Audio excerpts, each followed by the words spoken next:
আমাদের শনিবারের লাঞ্চটা ছিল এগুলো, ভাত, তার সাথে ছিল শাক, নিয়ে নিলাম একটা লেবু।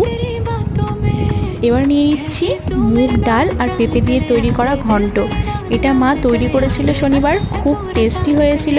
রেসিপিটি আমি কিছুদিন পর কিন্তু আমার ইউটিউব চ্যানেলে দেব, আপনারা অবশ্যই কিন্তু সার্চ করে দেখে নেবেন, অবশ্যই দেখবেন, কারণ এটা খেতে সত্যি খুবই অসাধারণ হয়েছিল।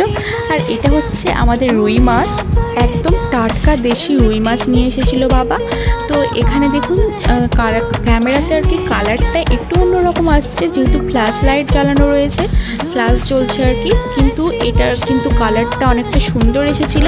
এবার কিন্তু দেখুন ভাত, এবার খাবার পালা। আমি নিয়ে নিলাম একটু মাছের ঝোল, তার সাথে নিয়ে নিলাম শাক, পেঁপে আর মুগ ডালের ঘন্টটা নিয়ে নিলাম, আর একটু লেবু নিয়ে নিলাম, আর একটু মাছ নিয়ে নেব। সো সব মিলিয়ে এটা জাস্ট ওয়াও হয়েছিল।